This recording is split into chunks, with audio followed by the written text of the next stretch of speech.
대한민국의 제22대 국회의원 선거가 오는 2024년 4월 10일 실시됩니다.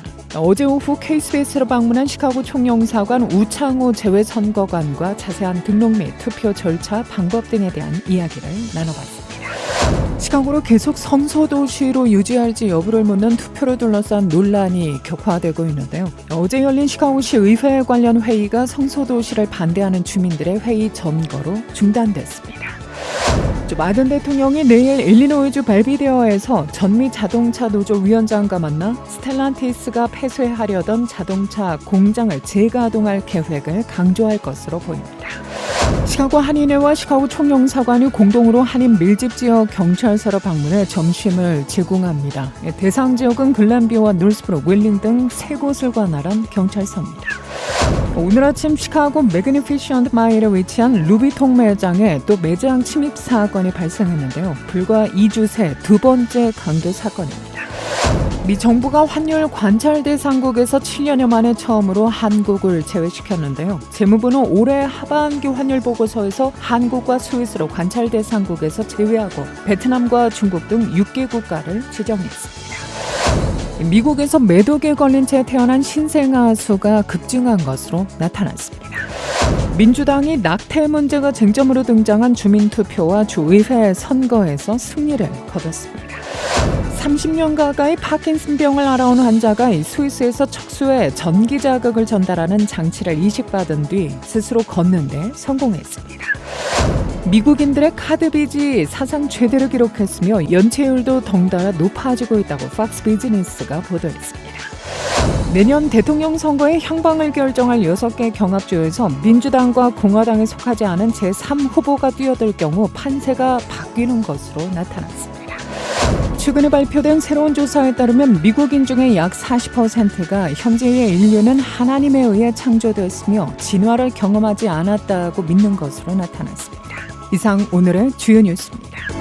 KBS 모닝 포커스 데일리 뉴스는 최신 학문과 기술 연마를 통해 최상의 치료로 보답하는 김광수 측과 모든 보험을 원스톱으로 해결해드립니다. 한인 사회를 위한 박상화 종합보험. 시대가 변하고 세월이 흘러도 영신이 추구하는 정신은 변하지 않습니다. 최고의 상품으로 소비자의 행복을 책임지는 영신건강. 혈액을 맑게 합니다. 성경을 바탕으로 만들어진 20년 전통의 유태인 쿠셔 인증 특수 영양제 M3 제공으로 함께합니다.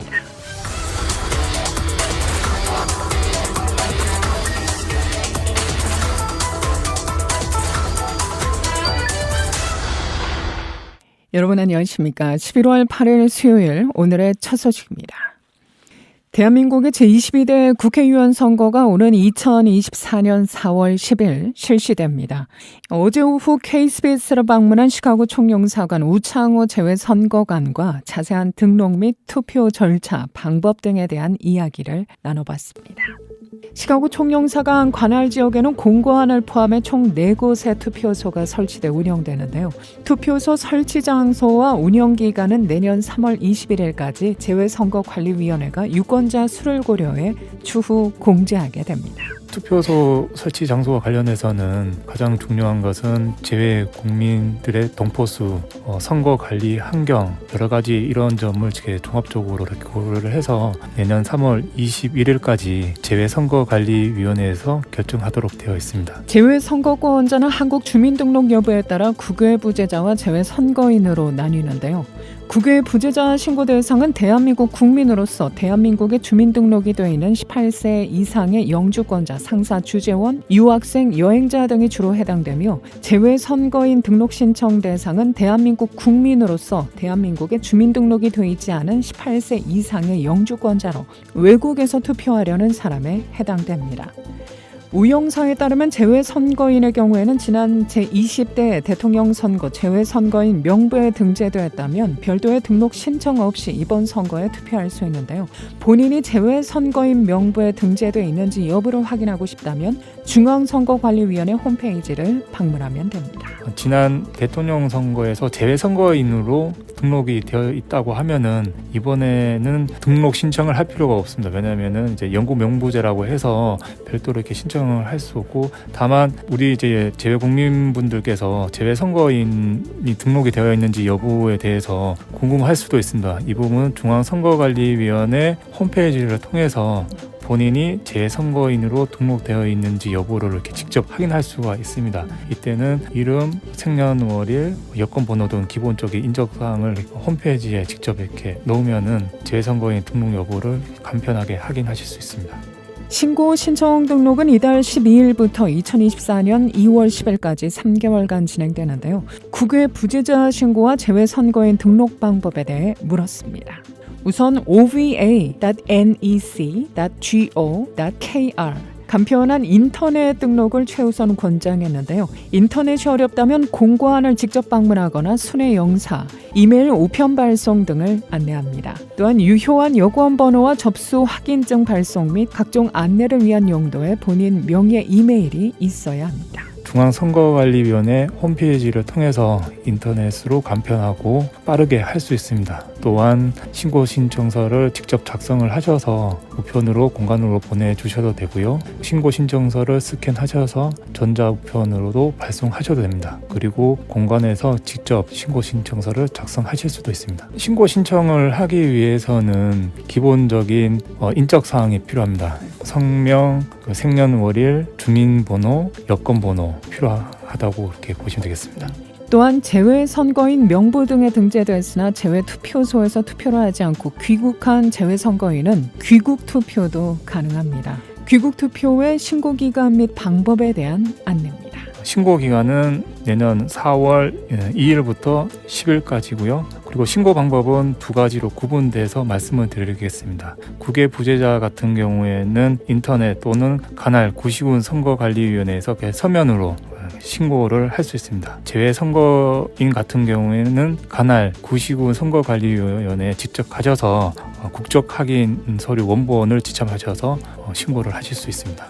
일단 국외 부재자 재외 선거인 신고 및 등록이 완료되면 2024년 3월 27일부터 4월 1일까지 엿새간 투표에 참여할 수 있는데요. 이전 3월 2일부터 6일까지 닷새간 명부 열람 및 이의 신청이 가능하며 선거일 30일 전인 3월 11일 재외 선거인 명부 등을 확정하게 됩니다. 재외 선거에서 가장 중요한 것은 신고 신청을 기간 내에 반드시 하셔야 됩니다. 그래야지만 투표를 하실 수 있습니다. 신고 신청이 내년 2월 10일까지 만료가 되면은 그 위에 선거인 명부가 이렇게 작성이 됩니다. 그리고 명부 열람이랑 이의 신청 기간을 통해서 선거일 전 30일 전인 3월 10일 날 확정이 됩니다. 나중에 이제 명부 열람 그리고 이의 신청을 통해서 만약에 이렇게 신고 신청을 하였음에도 선거인 명부에 등록이 안 되었다고 하면은 말씀드린 것 같이 이의 신청을 하셔도 됩니다. 공고한 집계에 따르면 이전 대통령 선거 때 재외 선거인 투표 참여율은 전국 평균 약 70%,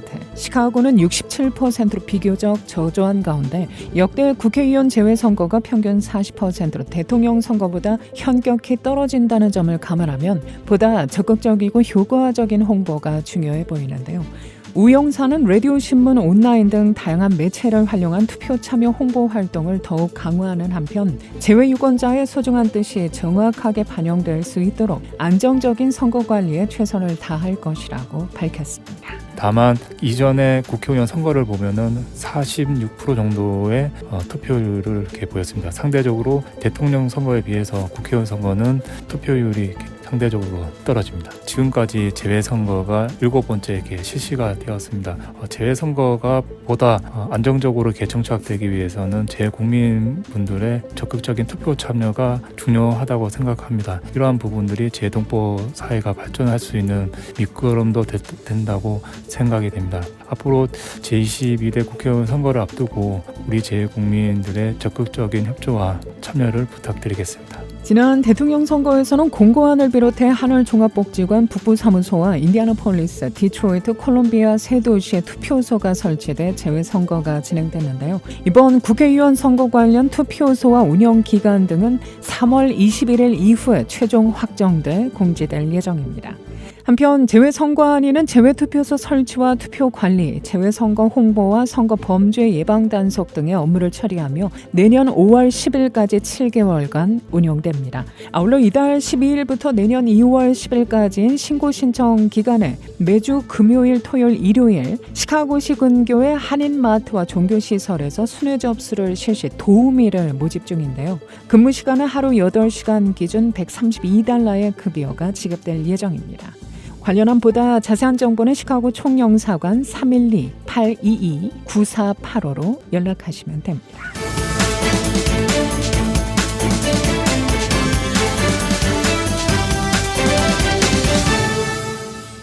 시카고로 계속 성소도시로 유지할지 여부를 묻는 투표를 둘러싼 논란이 격화되고 있는데요. 어제 열린 시카고시 의회 관련 회의가 성소도시를 반대하는 주민들의 회의 점거로 중단됐습니다. 성소도시는 이민자 보호를 선언한 도시를 말하죠. 지난해부터 텍사스에서 보낸 이민자들이 2만 명 가까이 시카고에 유입되면서 이들을 대하는 시카고의 주민의 의견도 양분됐습니다. 어제 열린 시의회 회의에 참석한 주민들은 시카고를 성역도시로 유지해야 하는지를 묻는 주민 투표를 요구하며 회의장을 점거했는데요. 결국 이날 회의는 파행으로 끝났습니다. 대부분 아프리카계 미국인인 이들은 시카고가 이민자들을 보호하기 위해 수천만 달러를 지출하는데 분노하며 그 돈은 가난한 동네에 있는 시카고 주민들을 위해 사용돼야 한다고 주장했습니다. 성소도시 주민투표는 앤서니빌시 의원이 제안했는데요. 내년 3월 예비선거에서 시카고가 성역도시 지위를 유지해야 하는지 유권자들에게 묻는 주민투표를 실시하자는 것이 그의 안입니다. 시카고는 1985년 당시 해럴드 워싱턴 시장이 지역 공무원이 이민 신분에 근거해 도시 서비스를 보류하거나 조사 또는 기소하는 것을 금지하는 명령을 내린 이래로 성소도시로 간주돼 왔죠. 주민투표를 발의한 빌 의원은 해럴드 워싱턴이 이 일을 했을 때는 시대가 달랐다. 당시에는 사람들이 수천 명씩 이 도시에 들어오지 않았다라고 주장합니다. 반면 존슨 시장의 최측근인 카를로스 라미레스 로사 의원은 성소도시 조례를 공격하는 사람들은 그들이 무슨 말을 하는지 모른다며 이 조례는 난민 정착과도 현재의 위기와도 아무런 관련이 없다고 반박했는데요. 이날 중단된 시의회 회의는 이달 9일 내일 재개될 예정입니다. 조 바이든 대통령이 내일 일리노이주 벨비데어에서 전미 자동차 노조 위원장과 만나 스텔란티스가 폐쇄하려던 자동차 공장을 재가동할 계획을 강조할 것으로 보입니다. 백악관은 어제 오후 성명에서 바이든이 방문 기간 동안 발언을 하고 노조 회원과 노조 회장인 숀 페인을 만날 것이라고 발표했는데요. 이 행사는 대통령과 페인이 제너럴 모터스, 포드, 집, 다지, 램 차량 제조업체인 스텔란티스를 대상으로 한 약 45일간의 노조 파업을 끝낸 잠정 계약 합의를 공개적으로 발표하는 자리가 될 것으로 언론들은 전망합니다. 백악관은 바이든이 노동자 가족을 위해 보수가 좋은 일자리를 창출하겠다는 약속과 수천 개의 노조 일자리를 벨비데어로 되돌리고 공장을 재개하는 것을 포함하는 노조의 역사적인 합의를 강조할 것이라고 말했습니다. 제비 프리스커 주지사도 이날 회의에 참석할 예정이라고 백악관은 밝혔습니다. 오늘 아침 시카고 매그니피센트 마일에 위치한 루비통 매장에 또 매장 침입 사건이 발생했는데요. 불과 2주 새 두 번째 강도 사건입니다. CBS 시카고에 따르면 매장 직원들이 강도 사건이 발생한 오늘 수요일 오전 일찍 부서진 앞 유리창을 수리하는 작업을 진행하고 있습니다. 피해를 본 루비통 매장은 불과 2주 전에도 강도 미수범 표적이 됐었죠. 경찰은 당시 5명에서 6명의 용의자들이 SUV에서 내려 매장 유리문을 부수려 했으나 안으로 들어가지 못하고 달아났다고 밝혔는데요. 이 사건으로 체포된 사람은 없습니다. 미 정부가 환율 관찰 대상국에서 7년 만에 처음으로 한국을 제외시켰습니다. 재무부는 올해 하반기 환율 보고서에서 한국과 스위스를 관찰 대상국에서 제외하고 베트남과 중국 등 6개 국가를 지정했는데요. 수출 불황이 계속되면서 경상수지 흑자가 감소됐기 때문인데 외환 정책의 투명성을 인정받는다는 점에서 긍정적이지만 수출이 회복되면 또다시 지정될 수 있습니다. 환율 관찰 대상국이란 미국에 대한 자국의 교역 조건을 유리하게 하려고 해당 국가가 환율 시장에 개입하는지를 판단하기 위해 지켜보는 국가를 뜻합니다. 실제 제재가 가해지는 환율 조작국의 전 단계로 지정 기준은 3가지입니다. 올해 한국은 수출 불황으로 경상수지 흑자 규모가 줄면서 관찰 대상에서 빠진 것으로 풀이되고 있는데요. 반도체를 중심으로 수출 회복세가 계속되면 다시 관찰 대상국에 지정될 것이라는 관측도 나옵니다. 베트남은 반대로 경상수지 흑자 규모가 늘어 새로 포함되어 있습니다. 미국에서 매독에 걸린 채 태어난 신생아 수가 급증한 것으로 보입니다. 어제 발표된 질병통제방센터 자료에 따르면 지난해 미국에서 3,761건의 선천성 매독 사례가 보고됐는데요. 사산 231건은 사산, 영아 사망 51건을 포함한 수치입니다. 미국 내 선천성 매독은 335건이었던 2012년에 비하면 무려 10배가 는 건데요. 질병통제방센터는 이 중에 약 90%는 임산부가 적절한 시기에 검사와 치료를 받았다면 예방할 수 있었을 것이라고 밝힙니다. 선천성 매독 신생아의 약 38%는 산전 진료를 받지 않은 여성에게서 태어나는데요. 산전 진료를 받았더라도 이 중에 약 30%는 매독 검사를 한 번도 하지 않았거나 너무 늦게 한 것으로 조사됐습니다. 미국인들의 카드 빚이 사상 최대를 기록했으며 연체율도 덩달아 높아지고 있다고 팍스 비즈니스가 보도했습니다.